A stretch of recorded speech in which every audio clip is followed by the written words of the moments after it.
What up, B Squad? It is me, JB, and I am here today, you guys, with a brand new review for the Real Housewives of Salt Lake City, you guys. This is season 6, episode 10, you guys. Season is moving on along, and I know that they are getting ready for the reunion because Andy has asked for questions for the reunion. But like I said, this season 6, episode 10, this episode, it was titled The Higher the Hair, the Closer to God. Now, before we go ahead and get into it, if you guys are watching this video or any other on video on the channel and you guys are not yet subscribed, then I need you guys to do me a solid favor and stop taking out on this date and having me pay for it at the end of it. You guys know the routine. You can do me that favor by liking the video, subscribing to the channel, you guys, and also by turning on your post notifications. And with that out of the way, without further ado, let us go ahead and discuss this episode of The Real Housewives of Salt Lake City. Shall we? Now, I want you guys to tell me what you think about this episode. Did you like the episode? How did you feel? Overall, I thought it was a good episode. Loved the ending of the episode at Mary's church.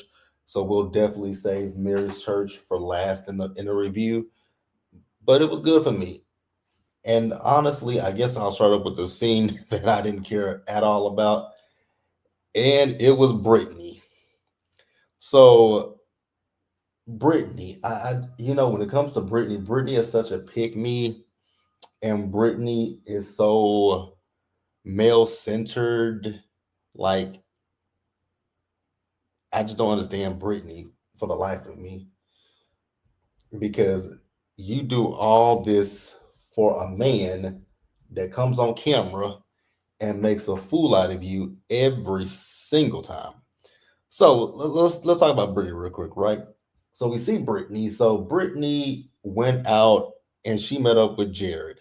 Now remember, Brittany is supposed to be on a 30-day cleanse, so to speak, from Jared, which I think, let's be for real, we all knew that she couldn't do it.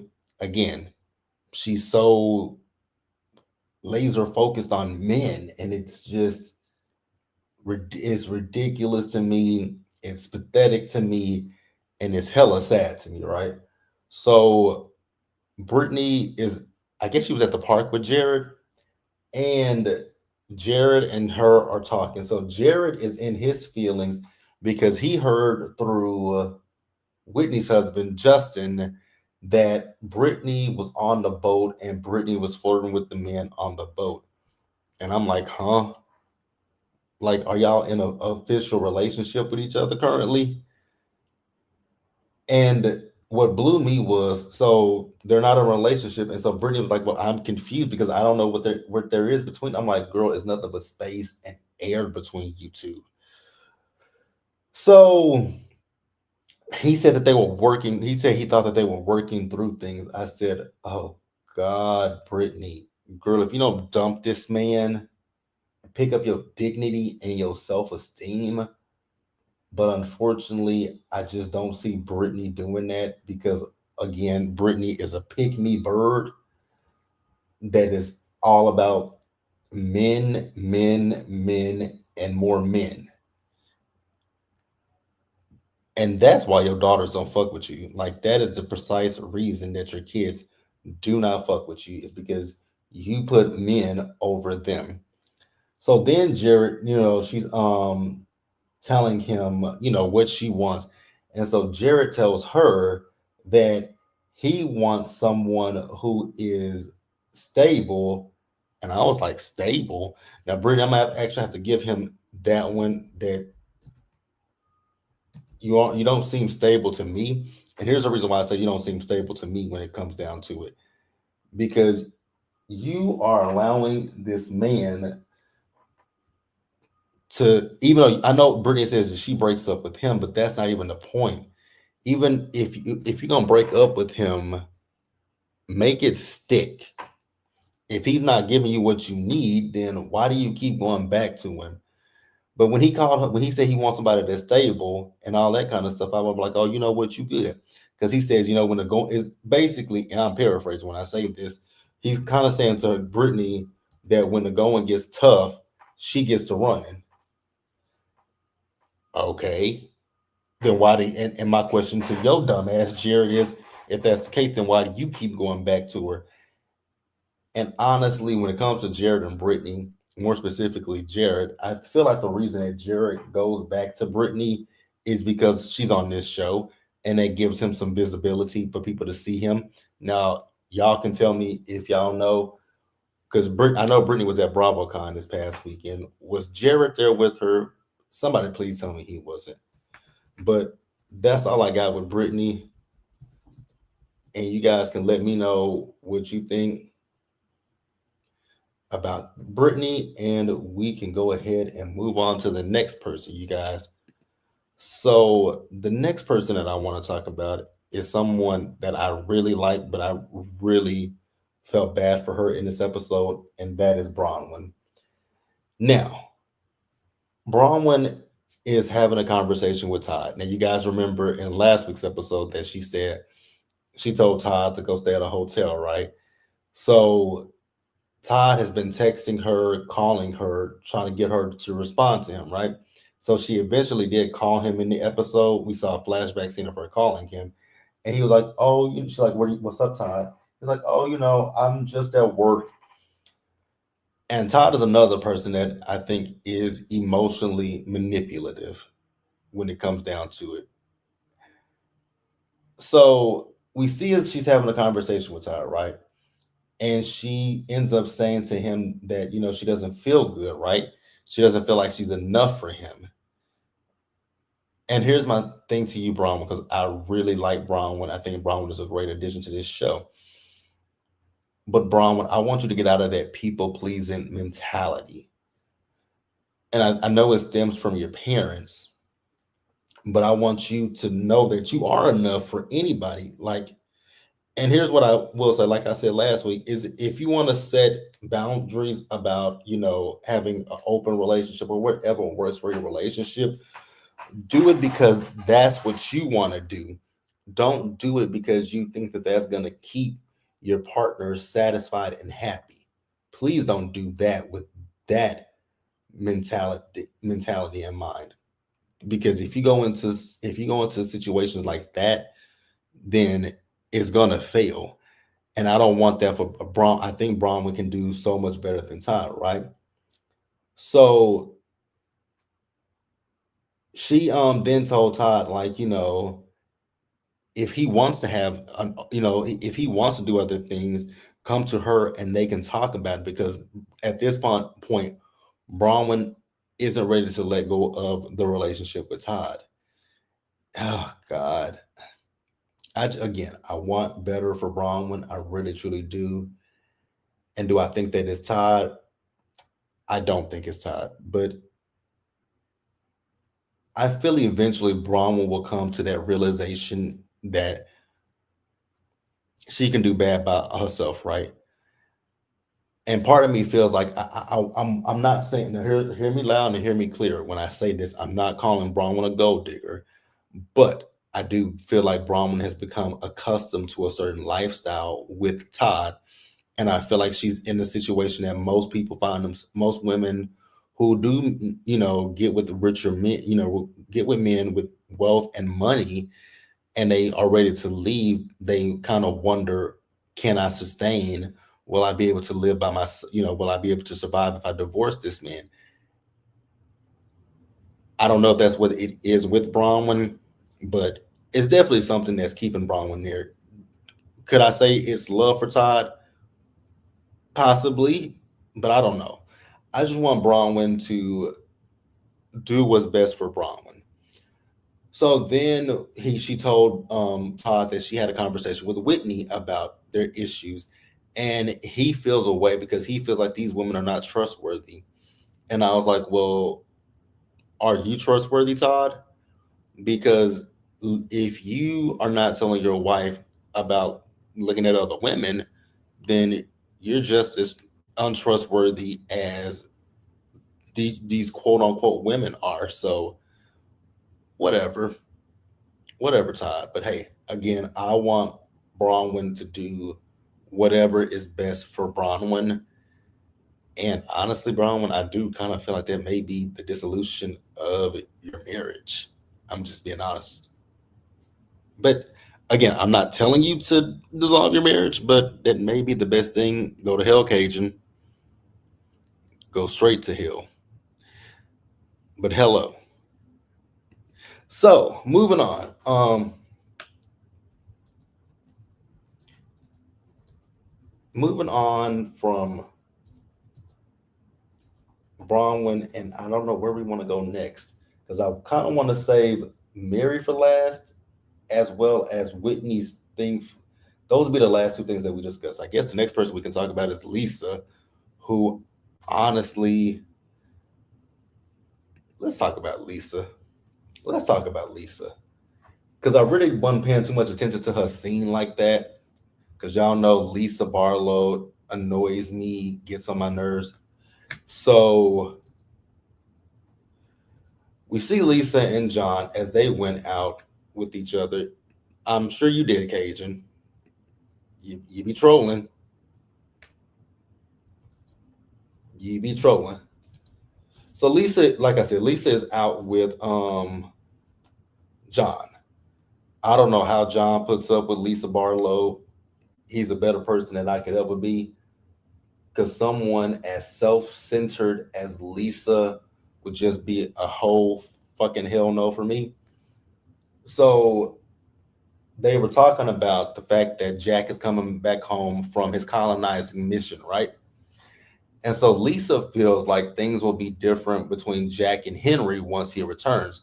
But John is like, yeah, I don't really see much changing. I think everything will really stay the same once he gets home. And so Lisa then told him, like, I was really irritated with you the other day in the car. And so he was like, about what? And so she was like, when I was talking to Henry. So we find out that Lisa was having a conversation with Henry. Don't know what the conversation was, but whatever the conversation was, she was telling Henry, this is coming from Lisa. Lisa was telling Henry how she would react, like how she would handle things, right? And so John says that he just simply said to her, maybe you could say things a different way. Lisa took it that John was telling her how she should say whatever she was saying to Henry. And I was like, see, that's a problem with you. You don't listen. Like, if you listened, and there's nothing wrong with someone saying, oh, maybe you can say things this way. Maybe you can say it that way. So after that, John started laughing in her face because he said, because at one point he was like, he listens to like 90% of what she says. I was like, oh, you listen to 90% of what she says. I listen to nothing that Lisa Barlow says. Like, it goes, whatever I hear Lisa say on this show goes in one ear and comes out the other ear, right? But she's talking about how she's a good listener. I was like, girl, you are not a good listener. And he even had to show her that she's not a good listener because he started mocking her about the fact that when he's talking to her, she's always in her phone. And I was like, Lisa, have you forgot that you are filming a show and they do show you when you don't listen to John that you're always into your phone? But okay, you're such a great listener. A great listener, my ass. Um, Cajun, if you don't go straight to the pits of hell and leave me alone, like I really want you to go to hell and leave me alone today. Cause that ain't none of that stuff that you put in my chat is happening. Not even if the good Lord himself came down here and told me to do it. I would literally have to defy him. And I would tell him to forgive me. Um, Moving on, the resident troll has showed up, and I don't know why. He always got to show up and troll. So back to Lisa. So John is telling Lisa how he feels when it comes to them that basically he feels that all they got in common at this point is talking about business. No, John. No. So she pretends to fake cry. Lisa, girl, you always do that fake crying with no tears. But hey, that's all I got with Lisa. Couldn't care less about Lisa Barlow. If you guys have anything that you want to add to it, feel free to leave it down in the comment section or in the live chat about Lisa. But for me, I don't give a fuck. Period. Point blank. That is all I got. Moving on to, I guess we'll go with Whitney and then we'll wrap up with Mary. So Whitney has gotten everyone together with the exception of Meredith and Lisa, right? Because everybody feels bad for Brittany with the way that things transpired on the plane. I still find it quite interesting that y'all were in my chat last week telling me that there are people out there who believe Meredith and and Lisa, when all these women have the same exact story, like everyone has the same exact story. Even those two have the same exact story, but their story has holes in it. The other women's don't. But hey, neither here nor there. We're not going to bring that up again. But they're doing this for Brittany. They're having so Whitney's having this potluck dinner for all the women, and I was like, okay, cool, potluck. Now I'm gonna keep it real and keep it a buck with you guys. I don't fuck with potlucks. Mm-mm. My black ass will not fuck with a potluck unless you know you brought some store bought food. If you bring store bought food, I'll eat at a potluck. But if it's you cooking and bringing the food, I don't want it. No offense to anybody, it just ain't my stilo. So I'm gonna eat like if you bring something from the cake, chips, cookies, anything like that that I know you didn't cook in your house, or even if you bring store bought deli food, deli tray, charcuterie board, anything. I'll fuck with that stuff. But as far as a potluck where you've cooked it, you could be the best cook in the world. Unless I know you, I've been in your house, I know your house is clean, I don't want it. I ain't with it. I don't see it for it. But hey, they had a potluck dinner for Brittany, and basically they're just trying to lift Britney's spirits. And I was like, okay, that's cool, I guess. Bring in Brittany. So when Angie got there, she was like, how about we do the high body hair? And I was like, okay, that would be cute. And I hope she takes it in fun. So she did when she got there, and they were talking. So Bronwyn lets it be known that she had a conversation with Meredith, and that Meredith is still standing on. She didn't say anything to Brittany. She didn't do anything to Brittany. That this is all fabricated and made up in their minds. Now she says that she did, say some things about Brittany, but she was having a conversation with Lisa about Brittany, and Brittany had her headphones on, and Brittany shouldn't have been eavesdropping. I was like, Meredith, Meredith, Meredith, Meredith. Just be honest. You were fucking with that girl. Like Mary, and Mary said, yeah, she said that to me too. And it's like Mary said last week, you wanted Brittany to hear you. So I just don't get it. Like, it's okay to say, yeah, I was fucking with the girl. Yeah, I wanted her to hear what I was saying. Like, why is that so hard, Meredith? I'm so confused about why that is hard for Meredith to own up to. Don't get it. Cajun, whose channel are you on? Because you do know you can be blocked, right? You can be blocked, you can be timed out, you can be all the things. Like, you do know that, right? I'm just pointing that out to you. You do know you can be blocked with a quickness, or even timed out with a quickness. So, moving on again.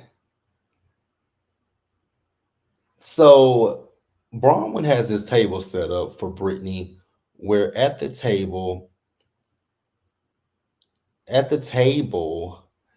she has it where they have these stuffed animals. I was like, oh God, not a stuffed animal. Please don't put a recording in these stuffed animals. And that's exactly what Bronwyn said. She said she's gonna replace the one that she threw in the water. I said, oh God, no. So the women took turns making Brittany a special stuffed animal with a message in it. So they went one by one and played the messages for Brittany. It was cute. So then we got to Mary's, and all you hear is noise in the background. And they were like, Mary, what does it say? She said, nothing. So Mary says that, she had it out. She had a little issue with Brittany on the trip, and they showed it.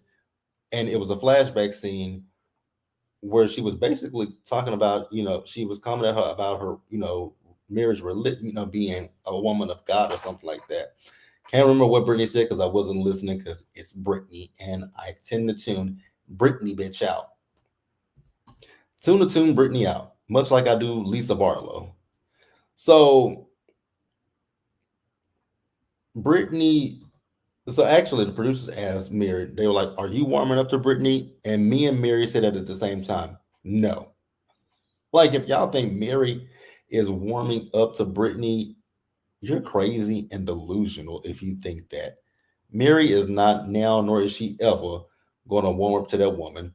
What it is Mary has a heart, and Mary felt bad for the way that Meredith and Lisa treated Brittany. That's it. That's all. And I'm the same way. Like, even if I don't like a person, I can still be like, you know what, that's wrong and that's fucked up, and I can be there a supportive, a support system, not a support system, but be very supportive to people who get mistreated, right? Like it's not that difficult. It ain't that difficult. But yeah, that's all we got with that, and then we move on. So I forgot who it was. Bronwyn then also says that Meredith told her that well, I already said that. So Heather then recounted her conversation with Lisa and how Lisa said that, yeah, Meredith and I did nothing to Brittany. And it is what it is. I feel like Lisa and Meredith are gonna stand 10 toes down when it comes to the fact that they didn't do anything to her, which at this point I definitely 100% believe that both of them are lying through their teeth.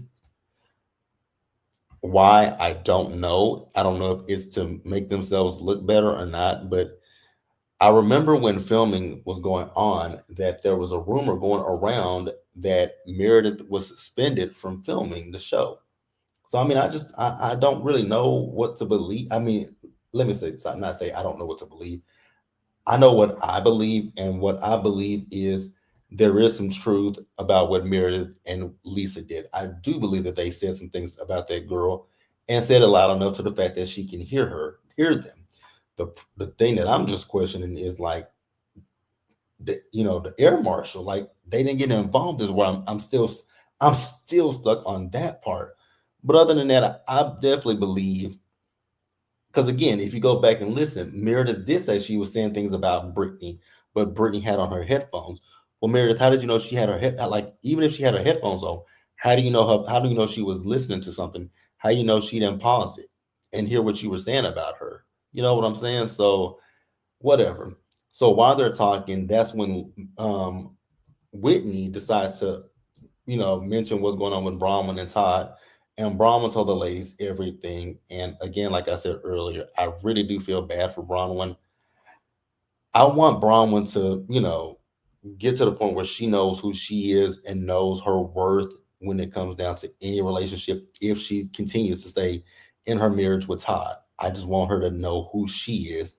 And that's all I got for her. So then we can wrap it on up with my girl, Mary Cosby. So we see Mary. So Mary is at her church. And actually, no, this is before she went to the church. No, she was at the church because she and Robert Jr. went down to the church and they're having a conversation with each other, right? So she's doing a check in with Robert Jr., which I love seeing her check in with him. Now, speaking of Robert Jr., I will say just extend the hands of prayer for him because I don't know what he's struggling with, but it's something more than just that addiction that he is struggling with because he's also back in the news in the media again because of dealing with the law enforcement because if I'm not mistaken there's a restraining order against him with his wife, whatever that young lady is, right? And so I know he went over there and the cops were called. Like I said, I really do pray for him. I hope that he can get his life together. So Mary is asking, she's talking to him and she's asking him how he is spiritually, right? And so he was telling her how when he was in rehab that they did talk about having a higher power in your life, right? And he was talking about how some of the people that he was friends with, they have now relapsed. And I'm like, you don't think that you relapsed either, Robert Jr.? Like I look at him sometimes and I really do be thinking, I'm like, I again pray for him. I want nothing but the best for him. But yeah, I think you're struggling just as much as I think you're struggling just as much as anybody that was in rehab with you. So Mira's like, well, you can always reach out to them and have a conversation with them. And then she was telling him about she wants to invite the women to the church, right? So we see as the church is opening, and we see as Heather and Whitney arrive together. Bronwyn is there, and so is Angie. So they're wondering, are Meredith and Lisa gonna show up? And um, it was funny to me when Whitney said if they show up, it'll be like two whores burning in church. I said, not two hoes burning in church. So they did show up, and everybody was, shocked to see them. So we get into church. This reminds me of when I used to go to church, and I used to go to a Church of God in Christ church, right? And we played music. You would see people shouting and screaming and catching the Holy Ghost, right? But Mary's church is not Church of God in Christ. In Mary's church, Pentecostal or Episcopal, one of them two. I don't know if they play music, but I only know the Baptist church and the Church of God in Christ. So I've never been to a Pentecostal or Episcopal church. So I don't know what they do. Because I know some churches you go to, they don't play music, they don't, use the tambourines, and you see people run, catching the Holy Ghost in the Spirit and all that kind of stuff, right? But it was nice to see Mary's church, even if Mary's church is a quote unquote cult, which I'm not going to call it that, because if you guys want to know how I feel about some of the things that Mary has said, from the videos and audio that we've heard about her church, you can get back to earlier season reviews and find out what I said because, I didn't agree with her getting mad at them for not buying her a birthday gift. But do I think her church is a cult? I don't. I don't think her church is any worse than the Mormon church because when you think about like Mormonism as well as what's that other church? Um Mormonism and the what is it damn church where they basically make you like if you leave it you get excommunicated. It's the Mormons, Jehovah's Witness. Like I think that those can be considered quote unquote cultish, right?